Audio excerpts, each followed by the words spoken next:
So good morning, good evening, good afternoon, जब भी आप वीडियो देख रहे हो।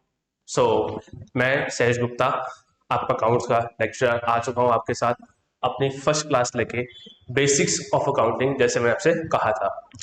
अच्छा, तो basics of accounting I know हमारे कहीं सिलेबस में, कहीं पर्टिकुलर हमारे कोर्स में कहीं पर्टिकुलर मेंशन नहीं है कि बेसिक्स ऑफ अकाउंटिंग कोई पर्टिकुलर कहीं लिखा हुआ है। बट मेरा ये मानना है कि बेसिक्स ऑफ अकाउंटिंग हमारा फर्स्ट लेक्चर जरूर रहना चाहिए। बिकॉज मुझे पता है 11th में हमारे कुछ बेसिक्स हैं जो कभी कभी जो है रह जाते हैं समझना, जो हम अच्छे से समझ नहीं आ पाते हैं, या कभी कभी हम किसी रीजन की वजह से समझ नहीं पाते हैं। तो ये क्लास एक बूस्टर की तरह काम करेगी आपके लिए। एक बूस्टर जैसा होता है, जैसे जिससे आपके जो 12th के जो भी आपके टॉपिक्स हैं सीयूटी के सिलेबस में दिए हुए, वो आपके उसको बूस्टअप करने में काम आएंगे। तो हम आज बेसिक्स ऑफ अकाउंटिंग की बात करेंगे। जो भी हम चीज़ें यहाँ पढ़ी हैं, जो भी हम लिखी हुई हैं, जो भी पीपीटी मैंने आपके लिए बनाई है, उसके लिए हम बेसिक्स ऑफ अकाउंटिंग की बात करेंगे, ताकि आपका जो अकाउंटेंसी है उसके बेसिक्स अगर स्ट्रांग है तो वो स्ट्रांग हो जाए, वीक है तो स्ट्रांग हो जाए, और कुछ नहीं पता है तो वह सीख लो यहाँ पे। ठीक है, तो हम अपने सबसे पहले फर्स्ट क्लास जो है वो स्टार्ट, अपना जो फर्स्ट है अकाउंटिंग जो है उसका मीनिंग जो है उससे हम स्टार्ट करते हैं। ठीक है, तो सबसे पहले चीज आती है मीनिंग ऑफ अकाउंटिंग। तो मैंने यहाँ पे लिखा हुआ है what is the meaning of accounting. ठीक है, सबसे पहले बच्चों को पता होना चाहिए कि भाई अकाउंटिंग होती क्या है। तो मैंने लिखा है accounting is the process of identification of financial transaction. Accounting एक प्रोसेस है आइडेंटिफाई करना फाइनेंशियल ट्रांजैक्शन को, दूसरा मेजरिंग करना, तीसरा रिकॉर्डिंग करना, चौथा क्लासिफाई करना, पांचवा समराइज करना, उसके बाद एनालिसिस एंड इंटरप्रिटेशन करना, next is communicating financial information to the users. अब इन सभी टर्म्स को मैंने आपने यहां पे लिख दिया है। इन सभी टर्म्स का मीनिंग हम थोड़ा सा डिटेल में समझेंगे। फर्स्ट है आइडेंटिफिकेशन ऑफ फाइनेंशियल ट्रांजैक्शन। ठीक है, हम उन्हीं ट्रांजैक्शंस को आइडेंटिफाई करेंगे जो मनी से रिलेटेड होगी। जो मनी से रिलेटेड ट्रांजैक्शंस नहीं होंगी, हमको उसको आइडेंटिफाई करके करना ही क्या है। Because accounting is all about the economic transaction, जिसमें पैसा इन्वॉल्व है। जिसमें पैसा इन्वॉल्व नहीं है उसकी हम अकाउंटिंग अपनी बुक्स में नहीं करते हैं। तो first point is identification of financial transaction, और हम उसी की आइडेंटिफिकेशन करेंगे जहां पे मनी जो होगा वो इन्वॉल्व होगा, जिसको हम मनी की टर्म्स में मेजर कर पाते हैं। Second point is measuring of financial transaction.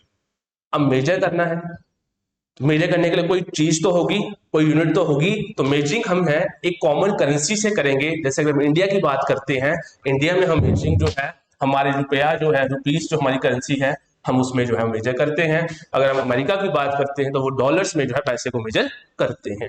Third is recording. अब रिकॉर्डिंग करनी है फाइनेंशियल ट्रांजैक्शन की, तो रिकॉर्डिंग आप बच्चों को पता ही होगा। कैसे करोगे? Via journal, JURNAL। तो जो हम जर्नल एंट्रीज करते हैं उसके थ्रू हम रिकॉर्डिंग करेंगे। उसके बाद क्लासिफाइंग, इस जो हमने रिकॉर्ड किया है इसको और थोड़ा सा समराइज करने के लिए, एक अच्छे तरीके से प्रेजेंट करने के लिए हम इसको क्लासिफाई भी करेंगे। तो क्लासिफाई से मतलब क्या हुआ? Via ledger. पता ही होगा लेजर क्या होता है आपको, आप सबने 11th-12th पढ़ी है। उसके बाद एनालिसिस एंड इंटरप्रिटेशन करना।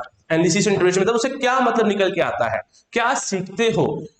अच्छा सॉरी, उससे पहले एक पॉइंट रह गया हमारा समराइजिंग। अच्छा समराइजिंग, समराइजिंग मतलब जब हमने क्लासिफाई किया उसको थोड़ा सा और समराइज करना है, उसको थोड़ा सा और जो है छोटा करके रखना है, ताकि हमारे यूजर्स को वो और समझ आ पाए जो भी हमने बुक्स में अकाउंटिंग की है। तो समराइजिंग करने के लिए हमारे पास दो तीन तरीके होते हैं। कौन कौन से सर? हम बनाएंगे ट्रायल बैलेंस, दूसरा हम बनाएंगे trading and P&L account, trading and profit and loss account पढ़ा ही होगा आपको, और साथ में क्या बनाएंगे हम? Balance sheet. ओके बच्चे, तो पहला हम बनाएंगे ट्रायल बैलेंस, इससे हम समराइज करेंगे, दूसरा ट्रेडिंग एंड P&L से, और तीसरा हम बैलेंस शीट से समराइज करेंगे। अब लास्ट में पहले डिस्कस कर चुका था एनालिसिस इंटरप्रिटेशन, मतलब निकालना कि जितना भी हमने काम किया है उससे हम क्या मतलब निकालते हैं, उसका क्या पता चलता है हमें उससे। जैसे हमें ट्रेडिंग से क्या पता चलता है? ट्रेडिंग से हमें जीपी पता चलता है। P&L से क्या पता चलता है? हमें नेट प्रॉफिट NP जिसको हम बोलते हैं वो पता चलता है। वो जीपी मतलब ग्रॉस प्रॉफिट। और बैलेंस शीट से हमें क्या पता चलता है, बैलेंस शीट से हमें हमारी एसेट्स और जो हमारी लाइबिलिटीज होंगी हमें वो पता चलती हैं। तो trial balance, trading and PNL और बैलेंस शीट। तो एनालिसिस एंड इंटरप्रिटेशन में हमें ट्रेडिंग पीएनएल से जीपी और एनपी पता चलता है, और बैलेंस शीट से हमारी एसेट्स और लाइबिलिटीज पता चलती हैं, जिसको हम बोलते हैं हमारी बिजनेस की फाइनेंशियल पोजीशन कैसी है। Next is communicating. अब हमने रिकॉर्डिंग भी की, हमने क्लासीफाई भी किया, हमने इसको और ज्यादा सिंपल करने के समराइज भी किया। अब इसका कोई करने का मतलब तो होगा, फालतू की चीज तो हम करेंगे नहीं। इसको किसी का मतलब चाहिए तो है ना, ये सब चीजें हम कर रहे हैं, किसको चाहिए, हमारे यूजर्स को चाहिए। तो हमने यूजर्स को कम्युनिकेट भी करना है। और यूजर्स आपको पता ही होगा, यूजर्स हमारे टू टाइप्स के होते हैं।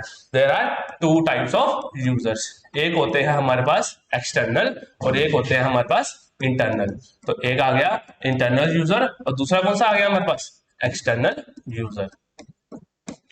इंटरनल कौन से हो गए सर हमारे पास, इंटरनल में जैसे हमारे पास आगे हमारे एम्प्लॉयज आ गए, उसके बाद हमारे कौन आ गए, हमारे सॉरी एम्प्लॉयज तो उसमें नहीं आएंगे, हमारे आगे ऑनर्स वो यहाँ पे आ जाएंगे। फिर हमारी कौन सी आ गई, मैनेजमेंट आ गई।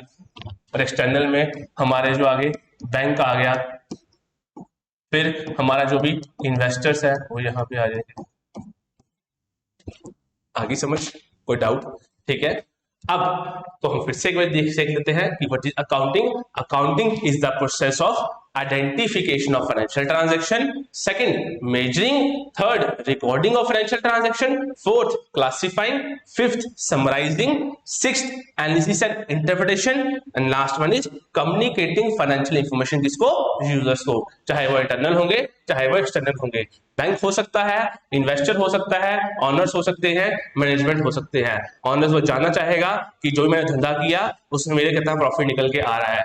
बैंक को जानना है कि अगर कभी ये फर्म हमसे लोन मांगने आती है तो क्या ये इतनी सक्षम है, क्या इतनी कैपेबल है कि हमें दोबारा पैसा जो लोन है वापस दे पाए। तो वो उसका ट्रेडिंग पीएनएल और बैलेंस शीट चेक करेगा। इन्वेस्टर जिसने भी किसी फर्म के अंदर पैसा लगाना है वो भी उसकी बैलेंस शीट और ट्रेडिंग पीएनएल चेक करेगा कि अगर मैं इसको पैसा देता भी हूं तो क्या कैश में कंपनी में पैसा लगाता भी हूं तो क्या मुझे रिटर्न्स अच्छे मिलेंगे कि नहीं मिलेंगे। आई होप आपको चीजें क्लियर हो गई होंगी। नेक्स्ट सर, सीधे हम रिकॉर्डिंग करके हम सीधा कम्युनिकेट कर देते हैं। बच्चों का ये भी डाउट है सर, सीधे रिकॉर्डिंग किया, जैसे हमने जनरल एंट्री करते गए, सीधा जनरल किया और उसके बाद हम क्या कर देंगे, कम्युनिकेट कर देंगे। जनरल किया और साथ में क्या कर दिया, कम्युनिकेट कर दिया। तो सर हमें रिकॉर्डिंग के बाद सीधा क्लासिफाइंग पे जाना, फिर समराइजिंग पे जाना, फिर एनालिसिस इंटरप्रिटेशन करना और लास्ट में कम्युनिकेट जो है वो क्यों करना पड़ रहा है। सीधा हम क्या करें, रिकॉर्डिंग करें और अपने यूजर्स को बता दें कि भाई ऐसी ऐसी बात है, ये हमारी जर्नल एंट्रीज है, आप इसको देख लो। तो इससे क्या होगा, हमारे यूजर्स को एक अच्छी इंफॉर्मेशन नहीं मिल पाएगी, वो हमारी जो अकाउंटिंग एंट्रीज हैं वो समझ नहीं पाएंगे। और साथ यूजर्स तो बड़ी दूर की बात है, हमें खुद भी बहुत ज्यादा कॉम्प्लिकेशंस होने वाली है। अगर सिर्फ हम जनरल एंट्रीज करेंगे और उसी परफॉर्मेंस को हम कम्युनिकेट कर देंगे अपने यूजर्स को, तो उससे यूजर्स के अलावा हमें खुद में भी बहुत ज्यादा कॉम्प्लिकेशंस आने वाली हैं। उसको मैं आपको थोड़ा सा प्रूफ करके बताता हूं, देखिए।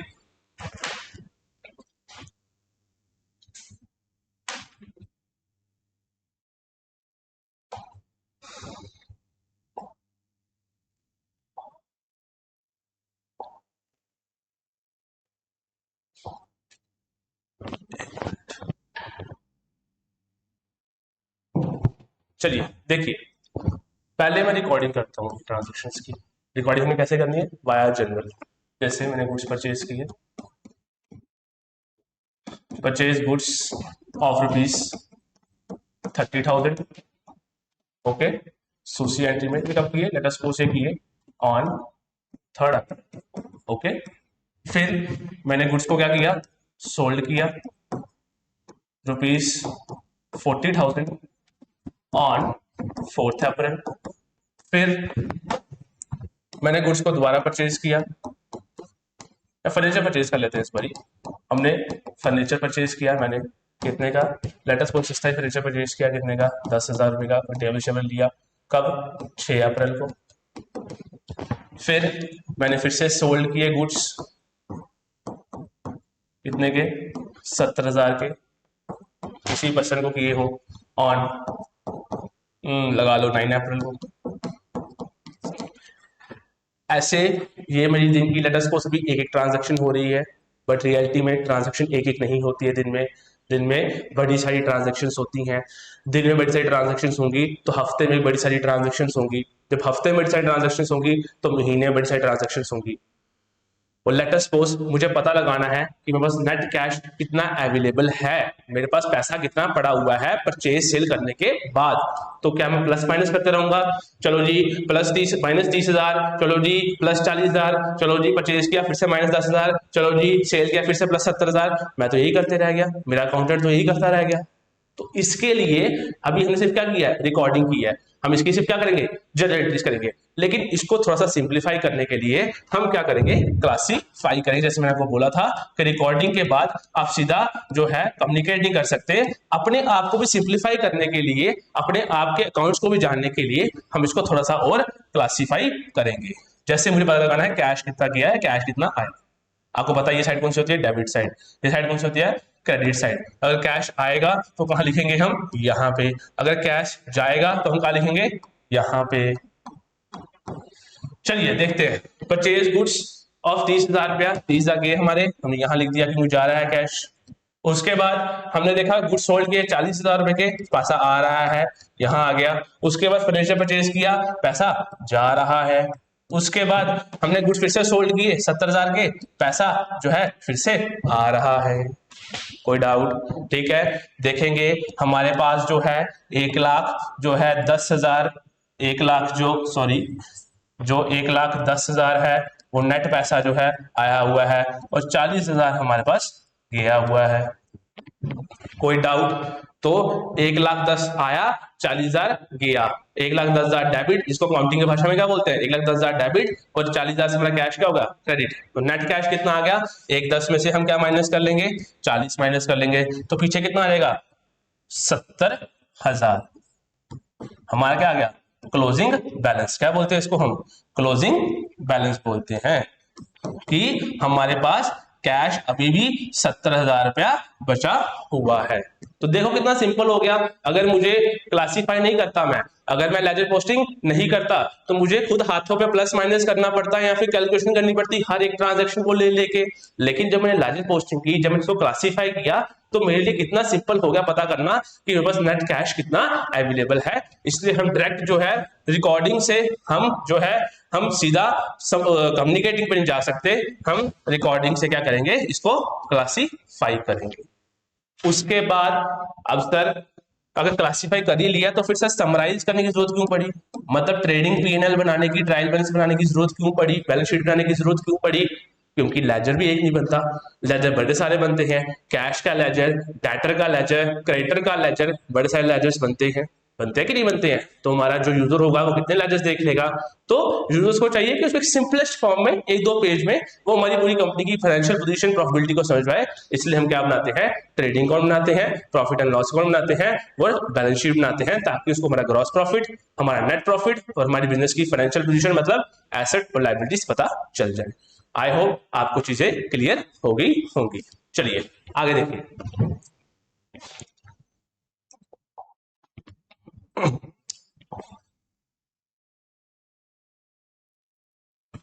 सॉरी, आगे हम पढ़ते हैं एसेट्स के बारे में। बात की हम बैलेंस शीट बोल रहे हैं, एसेट लायबिलिटी, एसेट लायबिलिटी। तो व्हाट आर एसेट्स? बच्चों आपको पता है एसेट्स क्या होते हैं, बट थोड़ा सा revision. Assets are the properties of business which enable the firm to get economic benefit in the future. Asset वो बिजनेस की प्रॉपर्टी है जिससे हमें फ्यूचर में क्या होगा? इकोनॉमिक प्रॉफिट होगा। कोई भी ऐसी चीज जिससे हमें फ्यूचर में क्या होता है? इकोनॉमिक प्रॉफिट होता है, उसको क्या बोलते हैं? एसेट बोलते हैं। लैंड बिल्डिंग फ्यूचर में फायदा देगा। कैसे फायदा देगा सर? लैंड बिल्डिंग होगी तभी तो काम कर पाएंगे, तभी तो हमारी मशीनरी वहां चल पाएंगी, तभी तो हम कस्टमर से डील कर पाएंगे और फ्यूचर में पैसे आएंगे।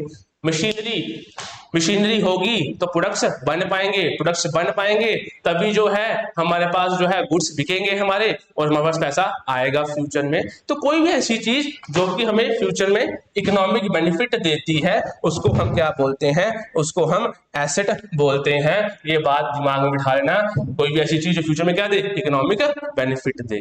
और एसेट्स जो है मेनली दो तरह के, मेनली दो चार छह ऐसा कुछ नहीं, मेनली दो तरह के, नॉन करंट और current asset.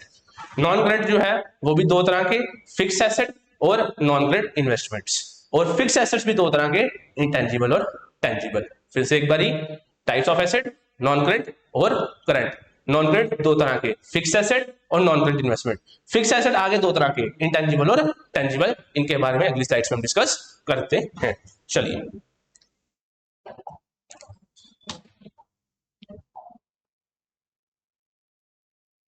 non-current assets mainly held only for the purpose of investment or to facilitate business operations. These are not held for the purpose of resale. कोई भी ऐसा एसेट जो कि हमने इन्वेस्टमेंट करने के लिए किया है, जो हमने इन्वेस्टमेंट मोटिव से लिया है, उसको हम बोलते हैं नॉन करंट एसेट्स। और इनकी जो वैलिडिटी है वो 1 साल से ऊपर है, इसलिए हम इनको क्या बोलते हैं, लॉन्ग टर्म एसेट्स भी बोलते हैं। कोई भी ऐसा एसेट जिसमें हमारा मेन मकसद उसको बेचना नहीं था, जबकि उसको एज ए इन्वेस्टमेंट की फॉर्म में हमने बिजनेस में रखा हुआ है, उसको हम बोलते हैं हमारा नॉन करंट एसेट। अब इसके अंदर क्या आ जाता है, fixed assets. These include tangible assets और इनटेंजिबल एसेट्स। तो tangible assets which we can see, जिसको भी हम देख पाए उसको बोलते हैं टेंजिबल एसेट, जैसे कि लैंड एंड बिल्डिंग। दूसरा कौन सा आ गया, intangible asset which we can see, example patents और कॉपीराइट्स। पेटेंट जो होते हैं फॉर्मूला बनाने का, फॉर एग्जांपल कोको कोला है, उसका अपना फॉर्मूला बनाने का, उसका अपना पेटेंट्स लिए हैं, उस जैसा कोई भी कोल्ड ड्रिंक नहीं बना सकता, तो वो उसका इंटेंजिबल एसेट हो जाएगा।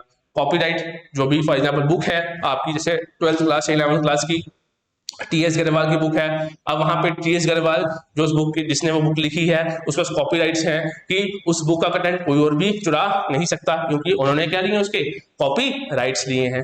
तो हम कह सकते हैं नॉन करंट एसेट्स जो है उसके अंदर क्या क्या एग्जांपल्स आएंगी, लैंड एंड बिल्डिंग, पेटेंट्स और कॉपीराइट्स। सिर्फ कई बच्चों को लगता है कि सर नॉन करंट एसेट सिर्फ लैंड एंड बिल्डिंग आता है, नहीं, नॉन करंट एसेट्स की अपने अंदर फिक्स एसेट्स आता है, उसके अंदर टेंजिबल, इंटेंजिबल के अंदर टेंजिबल में लैंड एंड बिल्डिंग, इंटेंजिबल में पेटेंट्स और कॉपीराइट्स। ओके बच्चे, next long term trade investments. ये तो आपको पता ही होगा, ऐसी इन्वेस्टमेंट्स जो 1 साल से ज्यादा की गई होती हैं उसको हम बोलते हैं लॉन्ग टर्म ट्रेड इन्वेस्टमेंट्स, ताकि हम कुछ अर्न कर पाए, इनकम अर्न कर पाए। उसके बाद आ गया करंट एसेट्स। कौन से होते हैं हमारे पास, करंट एसेट्स वो एसेट्स होते हैं जो कि एंटिटी रखती है अपने पास for the purpose of converting them into cash within 1 year. कोई भी ऐसे एसेट्स जिसका मेन मकसद जो है उसको कैश में कन्वर्ट करना है 1 साल के अंदर, मतलब यहाँ वैलिडिटी मोर देन 1 ईयर, यहाँ वैलिडिटी लेस देन 1 ईयर, या यहाँ वैलिडिटी मोर देन 1 ईयर, यहाँ वैलिडिटी लेस देन 1 ईयर। तो करंट एसेट्स वो एसेट्स हो गए जिनको हमने 1 साल के अंदर ही कैश में कन्वर्ट करना है, उनको हम बोलते हैं करंट एसेट्स। अब इसके एग्जांपल देखो, स्टॉक, ठीक है, स्टॉक बेचेंगे उससे पैसा आएगा तो करंट एसेट। डेटर, डेटर कौन हो गए, जिसने हमारे पैसे देने होते हैं, डेटर से पैसे रिकवर करेंगे 1 साल के अंदर, तो वो कौन सा आ गया हमारा, करंट एसेट आ गया।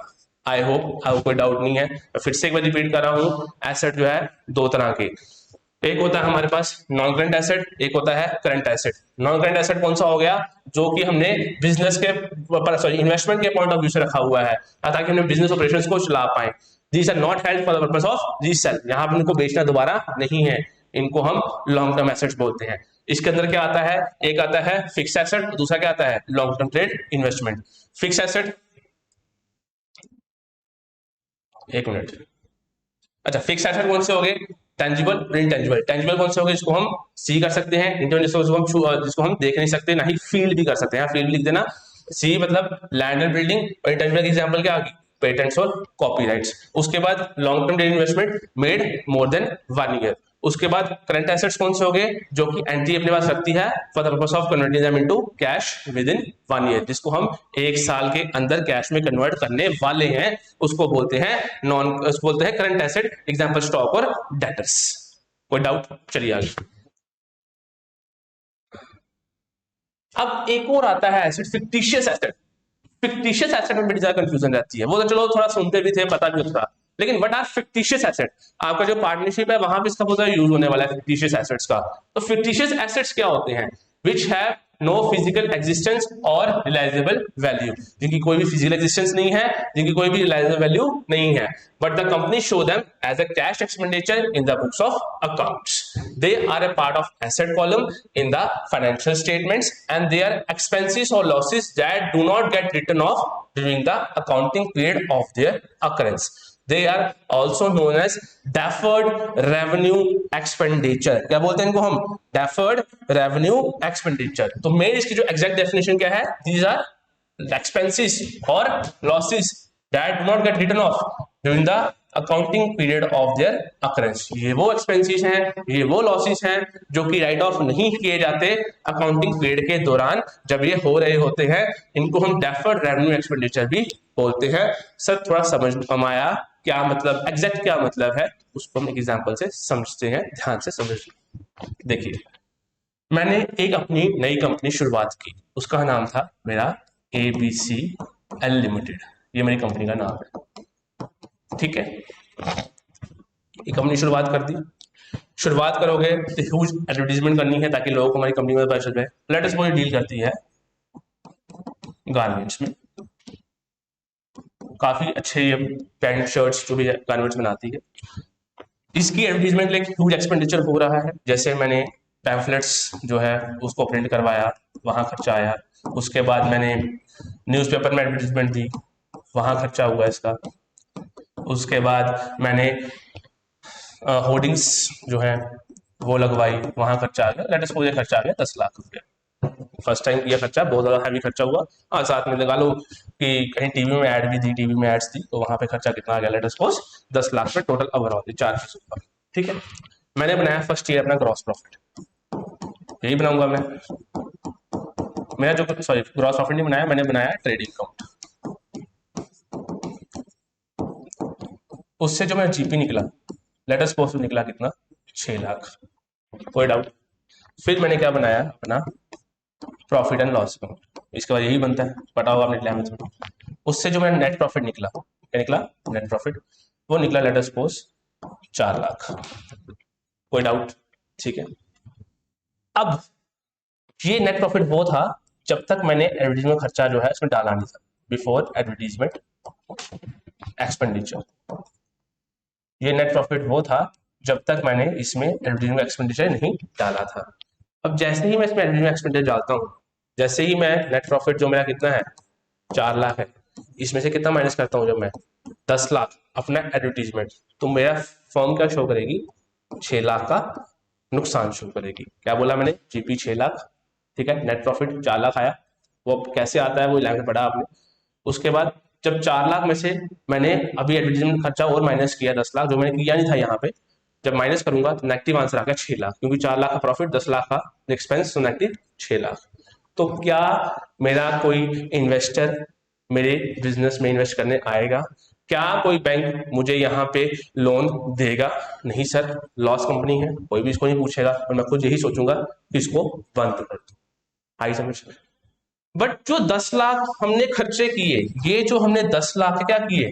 खर्चे किए, ये जो हमने 10 लाख खर्चा किया इतना बड़ा, क्या इसका बेनिफिट आपको काफी टाइम तक नहीं मिलने वाला? आपने एक एडवर्टीजमेंट देखी होगी निरमा की, क्या कोई भी लक्स की एडवर्टीजमेंट, कोई भी एडवर्टीजमेंट, क्या वो एडवर्टीजमेंट एक ही बारी बनती है, उसके बाद मतलब वो बंद हो जाती है, उसी दिन आती है जब उसको पैसे दिए? ऐसा नहीं है। अब निरमा की एड की हम बात करते हैं, काफी टाइम पहले बनी थी, बट उसकी एडवर्टीजमेंट आज भी कई चैनल्स पे आज तक आती है।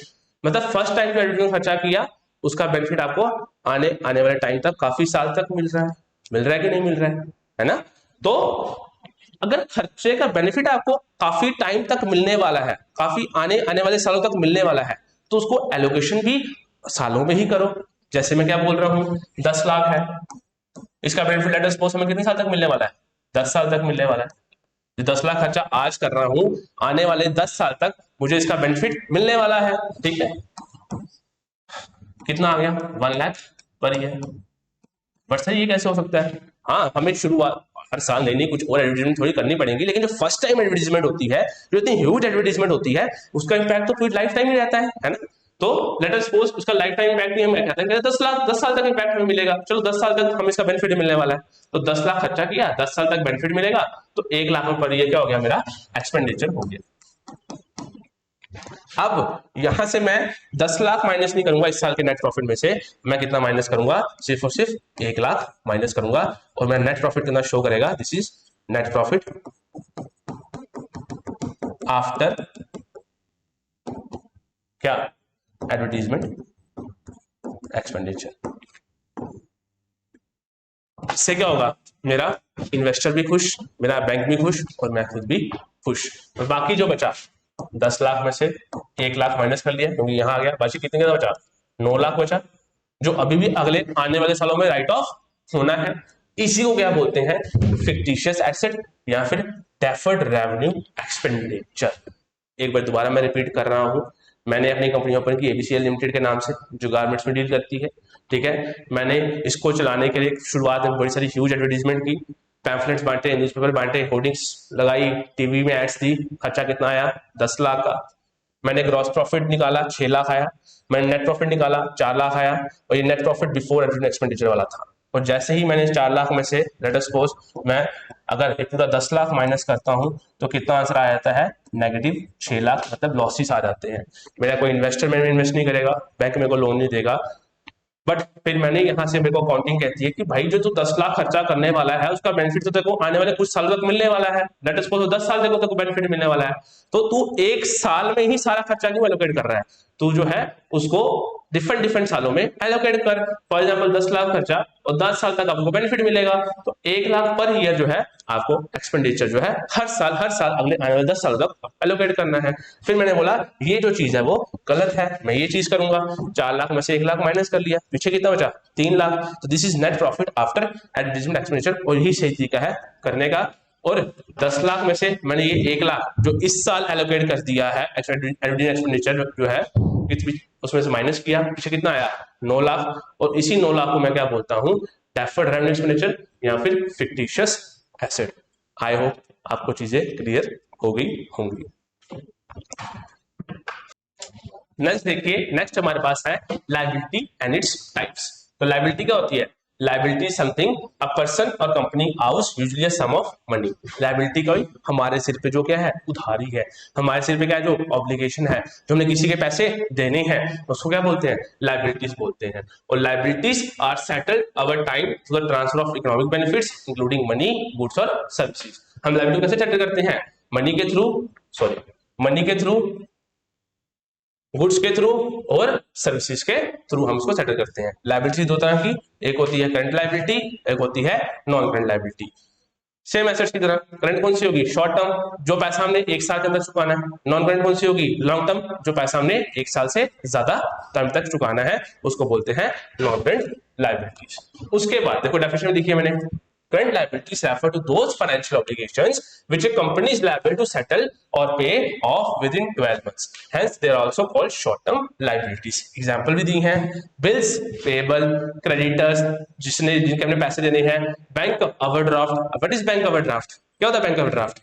सर बैंक ओवरड्राफ्ट होता है जब आप अपनी, जो आपका पैसा बैंक में पड़ा हुआ है, बैंक के खाते में पड़ा हुआ है, उससे ज्यादा विड्रॉ कर लो। फॉर एग्जाम्पल आपके बैंक में 10,000 पड़ा हुआ है, कितना पड़ा हुआ है, 10,000,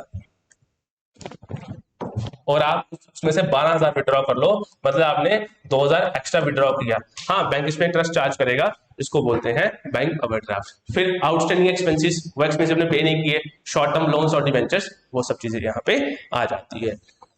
नेक्स्ट देखिए, नॉन करंट लायबिलिटीज कौन सी है। Non current liabilities as a name suggest are financial obligations which a company is not liable to pay off or settle in the short run of its business operation, that is 12 months। मतलब जो company को पे करनी है 12 महीनों के अंदर, इसको हम यहाँ पे गलत, हाँ, लॉन्ग टर्म लायबिलिटीज हम क्या बोलते हैं, लॉन्ग टर्म लायबिलिटीज बोलते हैं। मैं शायद गलती से बोल दिया, नॉन करंट लायबिलिटीज वो होती हैं जो कंपनी को पे करनी है एक साल से ऊपर, मोर देन 12 मंथ्स होगा, ठीक है। तो ये कंपनीज, हाँ वही, मतलब 12 महीने के अंदर नहीं करनी है, 12 महीने से ऊपर करनी है, उसको हम बोलते हैं नॉन करंट लायबिलिटीज। जैसे डिबेंचर्स, मॉर्गेज लोन। डिबेंचर क्या होता है, ये आपके 12th के सिलेबस में है, सीयूटी के सिलेबस में भी है, पढ़ेंगे हम। मॉर्गेज लोन एक ऐसा लोन जहां पे कुछ भी रखवाते हो पैसा, उसको क्या बोलते हैं, मॉर्गेज लोन बोलते हैं। ठीक है बच्चे, चलिए आगे।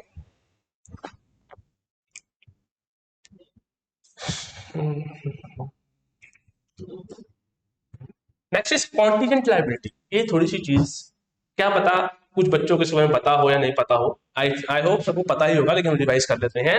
कॉन्टीजेंट लाइबिलिटीज वो ऑब्लिगेशंस हैं जो हो भी सकती हैं फ्यूचर में, राइज नहीं भी हो सकती हैं। इनके 50-50-50% चांसेस है लाइबिलिटी होने की। फॉर एग्जाम्पल, कोर्ट में केस लगा हुआ है, क्या लगा हुआ है, कोर्ट में केस, और हमारा जो कस्टमर है उसने हम पे केस कर दिया है, ठीक है, कोर्ट में।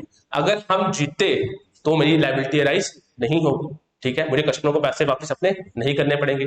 अगर हम हारे तो मेरी लाइबिलिटी क्या हो जाएगी, अराइज हो जाएगी। तो डिपेंड करता है कोर्ट की हेयरिंग के ऊपर।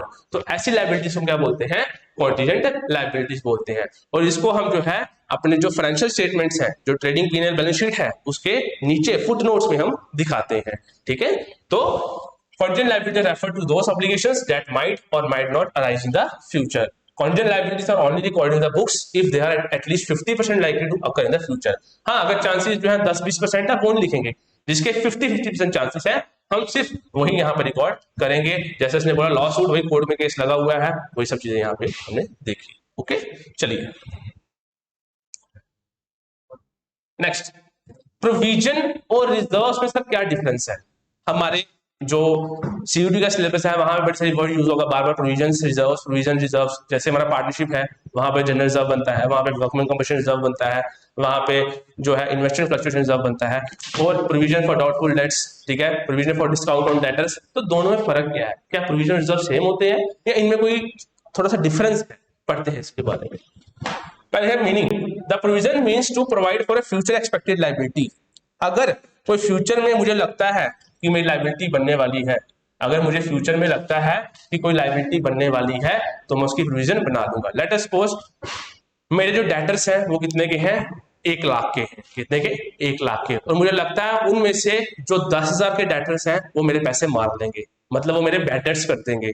मुझे ऐसा लगता है कि 1 लाख का 10% कितना हो गया, 10,000 रुपया। 10% डेटर्स में ऐसे हैं जो मेरे पैसे मार देंगे, मेरी लाइबिलिटी फ्यूचर में खड़ी हो सकती है। तो उसके लिए पहले से मैं क्या बना दूंगा, प्रोविजन बना दूंगा, जिसको मैं क्या बोलता हूँ, प्रोविजन फॉर डाउटफुल डेट्स। क्या बोलता हूँ उसको मैं, प्रोविजन फॉर डाउटफुल डेट्स। अगर कोई मेरे को आशंका है कि मेरे डेटर फ्यूचर में पैसे नहीं देंगे, और ये हर फर्म बनाती है, ठीक है। और रिजर्व्स क्या हो गए, अगर प्रॉफिट हुआ, अगर किसी साल में एक अच्छा प्रॉफिट हुआ, हाई प्रॉफिट हुआ, तभी हम रिजर्व्स को बनाएंगे। अगर प्रॉफिट नहीं हुआ तो हम रिजर्व्स को नहीं बनाएंगे। तो हम ये कह सकते हैं कि इसको बनाना जो है वो जरूरी है, जबकि रिजर्व्स को बनाना जो है वो जरूरी नहीं है। ये जो है प्रॉफिट पे डिपेंडेंट नहीं है, not dependent on profit, not dependent on profit. ऐसा नहीं कि प्रॉफिट हो तभी हमने प्रोविजन बनानी है।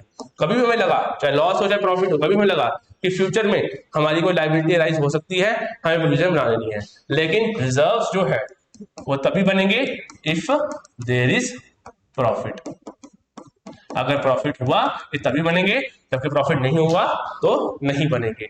और ये साल के शुरुआत में ही बना लिए जाते हैं, क्योंकि साल की शुरुआत में प्रॉफिट तो पता नहीं होगा, तो हमें बनाना ही बनाना है साल की शुरुआत में ही। ये तो बिगिनिंग में ही बना ली जाएगी प्रोविजन, प्रोविजन जो है वो बिगिनिंग में ही बना ली जाएगी। जबकि रिजर्व जो है हमेशा हमेशा end of the financial year पे बनाए जाते हैं। इसको बोलते हैं चार्ज अगेंस्ट प्रॉफिट, इसको बोलते हैं एप्रोप्रिएशन ऑफ प्रॉफिट। तो what is charge against profit, answer what is appropriation of profit. कि चार्ज अगेंस्ट प्रॉफिट क्या होता है और एप्रोप्रिएशन ऑफ प्रॉफिट क्या होता है। ये हो नहीं रहा, इसको हम कहाँ लिखें, चलो यहां करते हैं आगे। एक होता है चार्ज अगेंस्ट प्रॉफिट,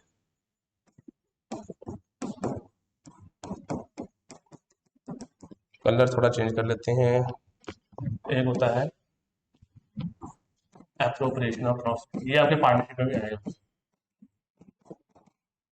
फंडामेंटल्स में। सिंपल सा मतलब क्या है इसका, चार्ज अगेंस्ट प्रॉफिट का और एप्रोप्रिएशन ऑफ प्रॉफिट का। हैंग कर गया ये,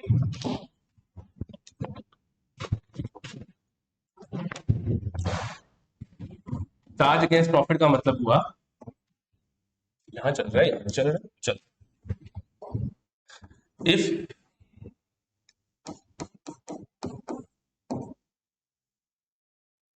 It means all those expenses which are not dependent on profit, चाहे प्रॉफिट हो चाहे लॉस हो, ऐसे एक्सपेंसेस को हम रिकॉर्ड करेंगे। एग्जांपल मैंने अभी एग्जांपल दी आपको किसकी, प्रोविजंस की। सर और जैसे एग्जांपल दो, जैसे जो हमारे दिहाड़ी वाला मजदूर है, हमारी फैक्ट्री में काम कर रहा है, क्या उसको मेरे प्रॉफिट से लेना देना है या नहीं है? उसको क्या लेना देना मेरे प्रॉफिट से? वो तो अपनी दिहाड़ी मांगेगा। तो वेजिस, जो मेरा एम्प्लॉय है उसको मेरे प्रॉफिट से कोई लेना देना नहीं है, सो अपना घर चलाना है। उसको बोला सर मुझे सैलरी दो, मैंने यहाँ तो काम किया, बेशक आपकी प्रॉफिट हो या लॉस हो, मुझे अपनी सैलरी चाहिए। और जितने भी थर्ड पार्टी के एक्सपेंसेस होते हैं जो भी हमने पे करने हैं थर्ड पार्टी को, जैसे प्रिंटिंग स्टेशनरी खर्चा, जैसे रेंट हमने पे करना है, तो जितने भी खर्चे जो हमने थर्ड पार्टीज को करने हैं, आउटसाइड पार्टीज को करने हैं, वो सारे क्या होते हैं, चार्ज अगेंस्ट प्रॉफिट, जिसमें प्रोविजन इसी का ही एग्जांपल है। It means all those expenses which are dependent on profit. Question कौन सा हो गया? It means all those expenses which are not dependent on profit, वो सभी खर्चे जो प्रॉफिट पे डिपेंडेंट नहीं है। जैसे कि रिजर्व्स की मैंने बात की, उल्टा लिख दिया मैंने, उल्टा लिख दिया, which are dependent on profit, sorry which are dependent on profit, वो सभी खर्चे जो प्रॉफिट पे डिपेंडेंट है। रिजर्व्स, प्रॉफिट होगा तो रिजर्व्स बनाएंगे, प्रॉफिट नहीं होगा तो हम रिजर्व्स नहीं बनाएंगे। जैसे कि सर और बोलो, पार्टनर, अगर हम पार्टनरशिप फर्म की बात करते हैं, पार्टनर को सैलरी जो मिलती है, पढ़ेंगे हम इसके बारे में। पार्टनर को सैलरी तभी मिलेगी अगर हमारी फर्म में क्या होगा, प्रॉफिट होगा। अगर प्रॉफिट नहीं होगा पार्टनर को सैलरी नहीं मिलेगी। आई होप आपको चीजें समझ आ गई होंगी। ठीक है, चलिए आगे देखिए। तो वही बोला कि ये जो है हमारा चार्ज अगेंस्ट प्रॉफिट है, जबकि जो रिजर्व्स है वो क्या है, एप्रोप्रिएशन ऑफ प्रॉफिट है। कोई doubt? Provides for non liabilities and anticipated losses. अगर कोई भी हमें लगता है कि हमें फ्यूचर में लायबिलिटी होने वाली है, हम फ्यूचर में लॉसेस होने वाले हैं, तो हम प्रोविजन बनाएंगे। और रिजर्व बनाने से क्या होता है, हमारा जो कैपिटल एम्प्लॉयड है, कैपिटल एम्प्लॉयड क्या है, जो बिजनेस में पैसा लगाया है, जो बिजनेस में कैपिटल लगाई है, वो इंक्रीज हो जाती है। इसमें प्रॉफिट का प्रेजेंट होना जरूरी नहीं है। मैंने आपको पहले बताया कि प्रॉफिट हो चाहे लॉस हो, डजंट मैटर, प्रोविजन बनानी है जब भी हमें लगे कि फ्यूचर में कोई लायबिलिटी अराइज होने वाली है। और profit must be present for the creation of reserves except for some special reserves, वो कौन से हैं डिस्कस करेंगे बाद में। Appearance in balance sheet. In case of assets, it is shown as a deduction from the concerned asset, while if it is as a provision for liability, it is shown in the liability side. मतलब अगर हम बात करते हैं balance sheet, तो उसको हम कहां दिखाते हैं, जैसे डेटर्स है, उसमें से क्या लेस कर देंगे, प्रोविजन फॉर डाउटफुल डेट्स। मतलब हम जो एसेट है, जिस एसेट की हमने प्रोविजन बनाई है, ठीक है, उसमें से हम लेस करके बताएंगे। जबकि ये जो है हम कहां दिखाते हैं, रिजर्व हमेशा लायबिलिटी साइड पे। और इसकी कंपल्शन, यस, इसको बनाना जो है वो जरूरी है और इसको बनाना ऑप्शनल है। आई होप आपको समझ आ गया होगा। फिर से हम एक बार देख लेते हैं प्रोविजंस क्या है, रिजर्व्स क्या है। तो प्रोविजंस कौन सी होगी, वो चीजें जो कि बनाना, अगर हमें कभी भी लग रहा है कि फ्यूचर में कोई लायबिलिटी राइज होने वाली है, हमें लग रहा है कि फ्यूचर में डेटर मेरे पैसे नहीं देगा, तो हमें फ्यूचर में नहीं चीज वो करनी, हमें आज ही उसकी क्या पहले से क्या बना लेनी है, प्रोविजन बना लेनी है, ताकि हमें फ्यूचर में जो है वो एक झटका टाइप ना लगे। और रिजर्व्स कौन से हो गए, जब हमें एक अच्छा प्रॉफिट होता है, ह्यूज प्रॉफिट होता है, तो फ्यूचर यूज के लिए जो पैसा काम आएगा उसको बोलते हैं रिजर्व्स। ये है चार्ज अगेंस्ट प्रॉफिट और ये है appropriation of profit. Charge against profit का मतलब क्या हुआ, चाहे प्रॉफिट हो चाहे लॉस हो, बट ये करना जरूरी है। और एप्रोप्रिएशन का मतलब only if there is a profit then this have to made, if there is no profit then it is not necessary to made it. उसके बाद यहाँ प्रॉफिट का प्रेजेंट होना जरूरी नहीं है, जबकि यहाँ प्रॉफिट का प्रेजेंट होना जरूरी है। और ये कहाँ दिखाए जाते हैं, ये एसेट, जो एसेट बैलेंस शीट में जो एसेट साइड है, ये एसेट साइड होती है, लायबिलिटी साइड होती है। एसेट साइड में से ही, डेटर में से अगर हम बात कर रहे हैं प्रोविजन फॉर डाउटफुल डेट्स की, तो डेटर में से ये माइनस कर देंगे। और अगर हम बात करते हैं इसकी, इसको हमेशा जो है रिजर्व्स को, चाहे कोई भी रिजर्व ले लो, हमेशा लायबिलिटी साइड पे दिखाते हैं। और इसको बनाना कंपल्सरी है, इसको बनाना ऑप्शन है, जैसा हमने पहले ही डिस्कस किया। ओके, चलिए।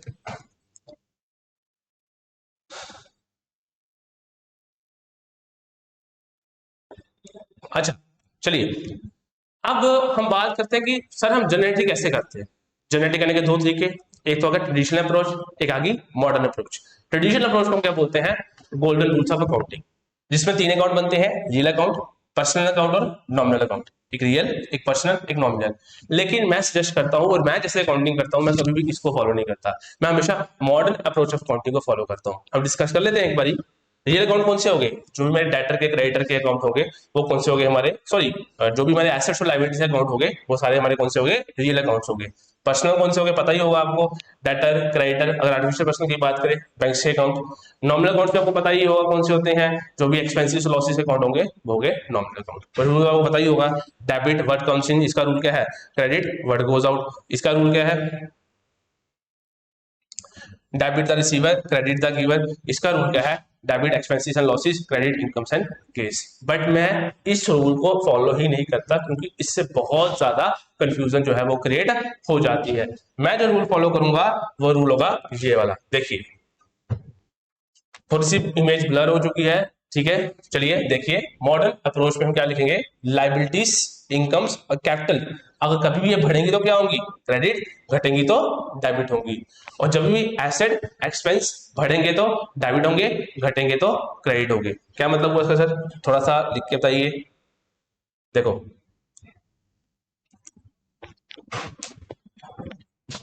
एक आ गया आपके पास, पेन चेंज कर लेते हैं। एक फैमिली आ गई एसेट की, एक फैमिली आ गई एक्सपेंसिस की, एक फैमिली आ गई आपके पास ड्राइव्स की। जब भी ये बढ़ेंगे तो क्या करता हूं हमेशा, डेबिट। और जब भी ये घटेंगे तो क्या करता हूं हमेशा, क्रेडिट। That's it. और ये आ गई एक फैमिली। दूसरी फैमिली कौन सी होगी, इसका उल्टा, बिल्कुल एसेट का उल्टा, लाइबिलिटी एक्सपेंस का उल्टा, इनकम और ड्राइंग्स का उल्टा, कैपिटल। जब भी बढ़ेंगे तो क्रेडिट, और जब भी घटेंगे तो डेबिट। That's it. बस this is all about accounting. जिस बच्चे को ये आ गया उसको लिए जनरेटरी करना, लेजर करना, ट्रायल बैलेंस बनाना, पीएल बनाना कोई मुश्किल नहीं। हम सीखते हैं इसके, देखते हैं। जैसे ए पार्ट में आपकी जनरेटरी रखी है, started business with cash 1 lakh रुपया। पहले तो हमें दो एस्पेक्ट पहचानने हैं, अकाउंटिंग क्या है, double dual system of accounting, हम उसी को फॉलो करते हैं। एक डेबिट होगा, दूसरा क्या होगा, क्रेडिट होगा। बिजनेस स्टार्ट किया कैश लगा के, तो एक तो कैश आ रहा है, दूसरी क्या आ रही है, दूसरी क्या आ रही है, कैपिटल आ रही है। अब कैश क्या है मेरा, कैश है मेरा यहाँ पे एसेट, और कैपिटल जो पैसा बिजनेस में इन्वेस्ट करते हैं। कैश आ रहा है मतलब एसेट आ रहा है, जब एसेट बढ़ेगा, जब एसेट बढ़ेगा या एसेट आएगा, कैश आएगा, तो क्या हो जाएगा, डेबिट हो जाएगा।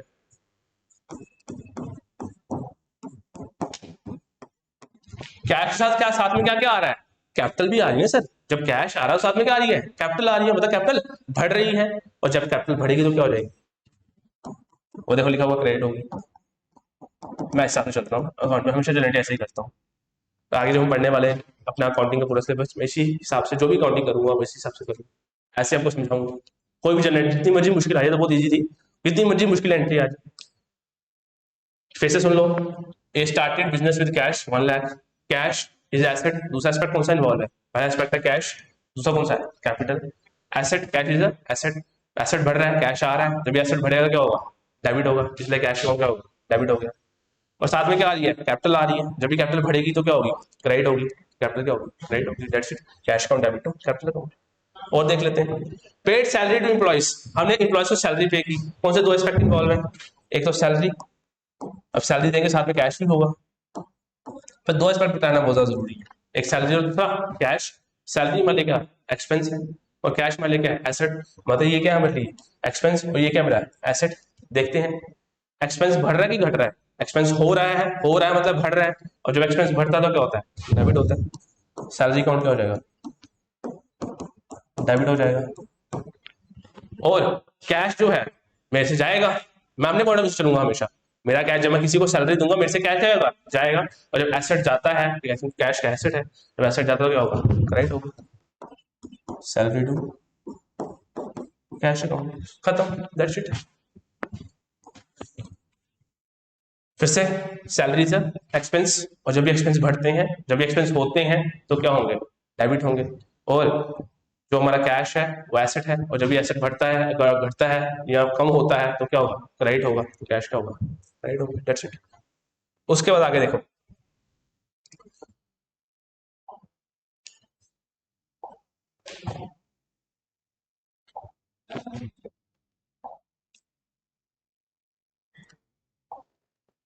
फिर से मैं यहां लिख देता हूँ, एसेट, एक्सपेंस और राइट्स। एक हेड लाइबिलिटी, इनकम और कैपिटल। ये जब बढ़ेंगे तो डेबिट, जब घटेंगे तो क्रेडिट, जब बढ़ेंगे तो क्रेडिट, जब घटेंगे तो डेबिट। आउटस्टैंडिंग वेजिस क्या होती है? आउटस्टैंडिंग वेजिस वो वेजिस जो हमने पे अब तक नहीं की हैं। ये वो खर्चा है जहां पे हमने सर्विस तो ले ली है, जहां हमने सर्विस तो ले ली है बट पेमेंट अब तक हमने नहीं दी है। सर्विस तो ले ली है बट पेमेंट अब तक हमने नहीं जो है दी है। तो यहाँ सर्विस जो है वो ले ली है बट पेमेंट नहीं दी। अब इसमें दो एस्पेक्ट कौन से इन्वॉल्व होंगे? एक होगा वेजिस, खर्चा तो हो गया है बेशक, हम आपको पता ही है कौन सा फॉलो करते हैं, एक्रूड बेसिस ऑफ अकाउंटिंग। वो क्या कहता है? चाहे आप पेमेंट करो या ना करो, हमें उससे लेना देना नहीं है। हमें सिर्फ लेना इससे है कि आपका खर्चा हुआ कि नहीं हुआ, मतलब आपने सर्विस ली कि नहीं ली। तो सर्विस तो ले ली है मतलब वेजिस तो हमारी रिकॉर्ड होंगी। अब कैश तो गया नहीं हमारा क्योंकि पेमेंट हमने नहीं की है। हाँ, लाइबिलिटी खड़ी होगी जिसका नाम क्या है? Outstanding wages, that's it. Outstanding wages हमारी क्या है? लाइबिलिटी। और वेजिस हमारे पास क्या है? एक्सपेंस। ठीक है, देखो इसकी एंट्री क्या होगी? वेजिस बढ़ रही है, खर्चा हो रहा है, जब होता है बढ़ता है तो क्या होगा? डेबिट होगा। तो वेजिस अकाउंट क्या हो जाएगा? डेबिट हो जाएगा। लाइबिलिटी भी बढ़ रही है, बढ़ रही है ना लाइबिलिटी, हमारे से लाइबिलिटी खड़ी हो रही है क्योंकि पेमेंट हमने की नहीं है, और जब लाइबिलिटी बढ़ती है तो क्या होता है? क्रेडिट हो जाता है, दैट्स इट, खत्म। आई समझ नहीं है? Wages expense, outstanding wages, liability. Wages जब बढ़ेंगी, एक्सपेंस हो रहा है तो डेबिट होगा। लाइबिलिटी खड़ी हो रही है, लाइबिलिटी जब खड़ी होगी क्या होगी? बढ़ेगी, क्या होगी? क्रेडिट होगा। अरे देखो प्रीपेड एक्सपेंस, तो क्या होता है प्रीपेड एक्सपेंस? वो खर्चे जो हम एडवांस में पे कर देते हैं, वो खर्चे जो कि हम एडवांस में पे कर देते हैं। फॉर एग्जाम्पल, पापा ने बिजली का बिल जमा करवाना था, इलेक्ट्रिसिटी बिल जमा करवाना था, तो इलेक्ट्रिसिटी बिल जो आया था वो कितना आया हुआ था? 370 रुपए। पापा ने हमको दिए 400 रुपए, तो पापा ने कहा जो 30 रुपए है ना वो आप अगली बारी में ही एडजस्ट कर लेना। तो पापा ने क्या कहा? जो आपके 30 रुपए हैं वो आप अगली बारी में ही एडजस्ट कर लेना।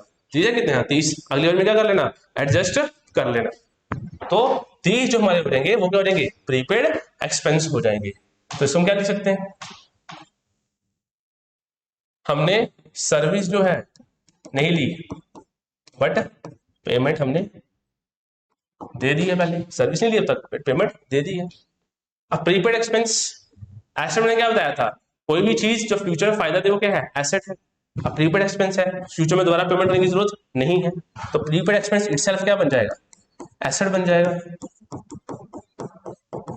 और साथ में हम तो इसको एक्सपेंस मान चुके थे, बेशक हुआ, हमने बोला कि जब तक सर्विस नहीं दी हो तब तक एक्सपेंस नहीं मानना, बट हम इसको मान चुके थे। जब मानते हैं तो डेबिट करते हैं, नहीं मानना है तो क्या करना है? क्रेडिट करना है। तो जो एक्सपेंस है वो क्या है? उसको नहीं मानना तो उसको क्या करना है? क्रेडिट करना है, क्योंकि नहीं मानना, नहीं मानना क्योंकि अब तक सर्विस हमने ली ही नहीं है। तो एंट्री क्या आ जाएगी? एसेट प्रीपेड एक्सपेंस अकाउंट क्या हो जाएगा? Debit to expense account, that's it. फिर से एक बारी सो फिर से देखो, प्रीपेड एक्सपेंस है वो फायदा फ्यूचर में हमें फायदा देगा क्योंकि फ्यूचर में पेमेंट करने की जरूरत ही नहीं है, तो ये क्या है? हमारा एसेट हो गया। एक्सपेंस एक्चुअल में हुआ नहीं था लेकिन हमने इसको मान लिया था, तभी यहाँ पे लिखा हुआ प्रीपेड एक्सपेंस। अब जब हुआ ही नहीं है, हमने इसको मान लिया ठीक करने के लिए, अगर होता है तो डेबिट करते हैं, ठीक करने के लिए क्या करोगे, क्रेडिट करोगे। तो एक्सपेंस जब होता है तो डेबिट, ठीक करने के लिए उसको उल्टा क्रेडिट। और प्रीपेड एक्सपेंस इज एसेट, और जब भी एसेट होता है तो क्या करते हो, डेबिट करते हो। एंट्री क्या आ गई, prepaid expense to expense account. I hope समझ आ गया होगा। और देखो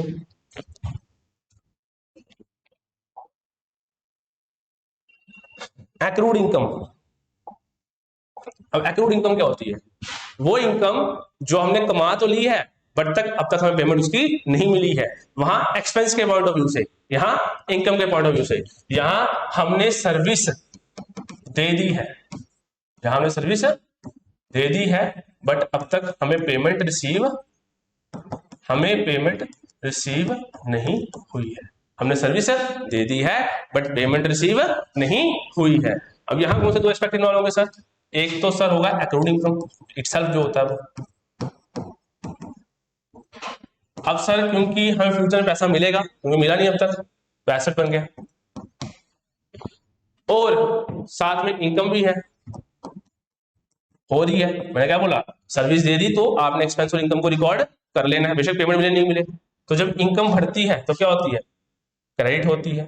मैं यहां फिर से लिख देता हूं, एसेट, एक्सपेंस और एक कौन सा था, ड्राइंग्स। जब बढ़ेंगे डेबिट, जब घटेंगे तो क्रेडिट, ठीक है। और एक आ गया हमारे पास लायबिलिटी, इनकम और कैपिटल। जब बढ़ेंगी तो क्रेडिट, जब घटेंगी तो डेबिट, दैट्स इट। अब जो एक्रूड इनकम है वो क्या है, एसेट है, और इनकम तो इसी में से ही है। अब एसेट हो रहा है, एसेट बढ़ रहा है क्योंकि फ्यूचर में फायदा मिलेगा, फ्यूचर में इनकम मिलेगी, तो वो क्या हो जाएगा, डेबिट। और इनकम भी हो रही है, बेशक पेमेंट नहीं मिलेगी, सर्विस हमने दे दी हुई है, जैसे मैंने आपको पढ़ा दिया है लेकिन हमको ट्यूशन फीस नहीं दी, तो वो यहाँ पे आ जाएगी टू इनकम अकाउंट। तो वो क्या हो जाएगा, इनकम जो बढ़ती है तो क्या होती है, क्रेडिट होती है। फिर से देख लो, एक्रूड इनकम में दो एस्पेक्ट इन्वॉल्व है, एक एक्रूड इनकम और दूसरा कौन सा है, इनकम।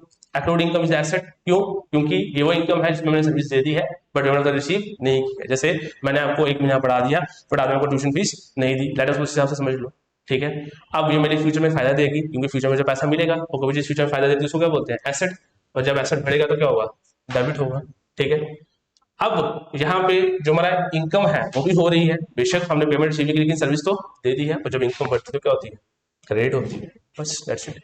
आगे देखो अर्न इनकम, इसका दूसरा नाम भी है इनकम रिसीव इन एडवांस। इसका दूसरा नाम क्या है, income receive in advance. Income receive in advance, वो इनकम जो मुझे एडवांस में मिल गई है, ठीक है। इसमें दो एस्पेक्ट इन्वॉल्व होंगे, एक आपका कौन सा हो जाएगा, इनकम, और दूसरा क्या हो जाएगा, अर्न इनकम। इसका मतलब क्या हुआ, आपने सर्विस जो है अब तक नहीं दी है बट पेमेंट ले ली है, उस सर्विस के बदले जो दी नहीं लेकिन पेमेंट आपने जो है वो ले ली है, पेमेंट इज रिसीव्ड। सर्विस नहीं दी, क्रॉस दी मतलब नहीं दी, पेमेंट ले ली है। आई समझ नहीं आई। सर इसकी जनरेटरी क्या होगी, इसमें दो एस्पेक्ट कौन सा है, इनकम और दूसरा कौन सा है, अर्न इनकम। यही दो एस्पेक्ट है, एक इनकम और दूसरा कौन सा है, अर्न इनकम। अब अर्न इनकम है, ये तो पेमेंट ले ही नहीं है, मतलब मैंने आपसे एडवांस में ट्यूशन फीस ले ली बट अब आपको पढ़ाया नहीं है, तो मेरे सिर पे लायबिलिटी खड़ी हो जाएगी, तो अर्न इनकम क्या हो जाएगा, क्रेडिट हो जाएगा। मैं यहाँ लिखता हूँ, कहाँ लिखूँ कहाँ लिखूँ, एक मिनट, टू अर्न इनकम, मैं यहाँ U1 लिख रहा हूँ तो समझ आना, ठीक है। अब एक्चुअल में मेरी इनकम हुई नहीं थी क्योंकि मैंने सर्विस दी नहीं हुई, और जब तक सर्विस दूंगा नहीं तब तक इनकम मानी नहीं जाएगी। जब इनकम मानी नहीं जाएगी तो इनकम जो है अगर होती है तो क्या करोगे, क्रेडिट, नहीं होती तो क्या करोगे, डेबिट। तो इनकम अकाउंट क्या हो जाएगा, डेबिट हो जाएगा। आई समझ नहीं है, फिर से देख लो, यहाँ पे दो एस्पेक्ट कौन सा इन्वॉल्व है, एक इनकम और दूसरा कौन सा, अर्न इनकम। अब क्योंकि अर्न मैंने कमाई नहीं अब तक, मेरे सिर पे लायबिलिटी है, और जब लायबिलिटी बढ़ती है क्या होती है, क्रेडिट होती है, ठीक है, टू अर्न इनकम। दूसरी चीज मैंने इसमें इनकम रिकॉर्ड कर ली थी क्योंकि नाम इसका क्या है, अर्न इनकम, तो नहीं रिकॉर्ड नहीं करनी थी, जब करते हैं तो क्रेडिट करेंगे, नहीं करने के लिए क्या करेंगे, डेबिट करेंगे तो इनकम अकाउंट क्या हो जाएगा, डेबिट हो जाएगा, और अर्निंग इनकम क्या हो जाएगी, क्रेडिट हो जाएगी। डेट्स इट, इसी क्या आ जाएगी, एंट्री आ जाएगी। बस यही है। अब आप कोई भी जर्नल एंट्री कर लो इस तरीके से। ये तो थोड़ी मुश्किल एंट्रीज थी, थोड़ा समझाने के लिए मैंने तभी इसको पकड़ा, सिंपल से मैंने नहीं पकड़ी। एक कोई भी जर्नल एंट्री कर लो जैसे सर, और बताओ।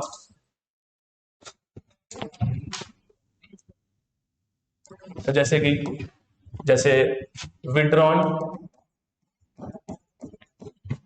रुपीज 10,000 फ्रॉम बैंक अकाउंट, 10,000 कहाँ से विड्रॉ किया, बैंक अकाउंट से। यहाँ दो एस्पेक्ट कौन से इन्वॉल्व होंगे, एक बैंक अकाउंट आपका जिसको क्या बोलते हैं कैश एट बैंक अकाउंट, और दूसरा कौन सा एस्पेक्ट इन्वॉल्व होगा, कैश अकाउंट। ओके, दोनों ही क्या है, एसेट है, दोनों ही क्या है, एसेट है। एक एसेट बढ़ रहा है, एक एसेट घट रहा है। मैं बैंक से पैसा निकालने जाऊंगा तो मेरा जो बैंक अकाउंट है वो क्या हो जाएगा, कम, और जो मेरा कैश अकाउंट है वो क्या हो जाएगा, ज्यादा। तो जब एसेट बढ़ता है तो डेबिट, और जब एसेट घटता है तो क्रेडिट। 10,000 अगर लेटर सपोज लगा लो, फिर से तो दोनों ही क्या है, कैश अकाउंट है, कैश एट बैंक भी और कैश भी, लेकिन एक घट रहा है और बढ़ रहा है। जब बैंक से पैसा निकालूंगा कैश आएगा मेरे पास, मेरे हाथ में कैश आएगा तो कैश क्या होगा, डेबिट। बैंक से पैसा जाएगा, बैंक क्या हो जाएगा, क्रेडिट। और देख लो, जैसे लोन लिया मैंने, लोन टेकन फ्रॉम बैंक।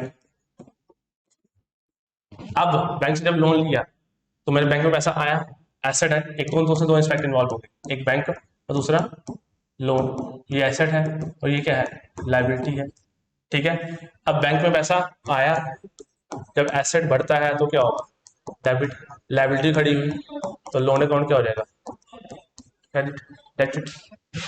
ठीक है, तो आई होप आपको जनरलिस्ट मेरे हिसाब से जैसे मैं करता हूँ या फिर कुछ नया सीखने को मिला होगा। ठीक है, तो हमने आज अपना जो है डिस्कस किया व्हाट इज अकाउंटिंग, हमारी अकाउंटिंग क्या होती है। तो accounting is the process of, क्या होती है recording, accounting is the process of identifying, measuring, recording, classifying, summarising, interpreting financial information to the users. मैंने बात की एसेट्स क्या होते हैं, कोई भी ऐसी चीज जो फ्यूचर में इकोनॉमिक बेनिफिट दे। फिर मैंने पढ़ा टाइप्स ऑफ एसेट्स, एक करंट एक नॉन करंट, फिर इसको डिफरेंट डिफरेंट टाइप्स पढ़ी। मैंने पढ़ा liabilities, current liability, non current liabilities. फिर हमने पढ़ा फिक्टिशियस एसेट्स क्या होते हैं जिसको हम डेफर्ड रेवेन्यू एक्सपेंडिचर बोलते हैं। मैंने पढ़ा कि हमारी कॉन्जेंट लाइबिलिटीज क्या होती हैं जो फ्यूचर में राइज कर भी सकती हैं कि नहीं कर सकती हैं। फिर हमने बात की मॉडर्न अप्रोच अकाउंटिंग की, कि जब भी एसेट एक्सपेंस और जो हमारी ड्राइंग्स हैं बढ़ेंगे तो क्या होगा, डेबिट, जब घटेंगे तो क्या होगा, क्रेडिट। और जब हमारी लाइबिलिटी, इनकम और कैपिटल बढ़ेगी तो क्या होगा, क्रेडिट, और जब घटेंगे तो क्या होगा, डेबिट। इस पर हमने बहुत सारी जनरलिटीज की। कुछ नहीं समझ, दोबारा से वीडियो को देखो और अपने कंसेप्ट को क्लियर करो। अब हम आपके साथ लेक्चर 2 में मिलते हैं जो हमारा है fundamentals of accounting, sorry partnership जो है, जिसमें हमारे फंडामेंटल्स में इंटरेस्ट ऑन कैपिटल, सैलरी, उसके बाद capital account of partners, profit loss separation account, उस पर हम बात करेंगे। ओके क्लास, आई होप आपको समझ आ गया होगा। Thank you so much, bye bye, take care.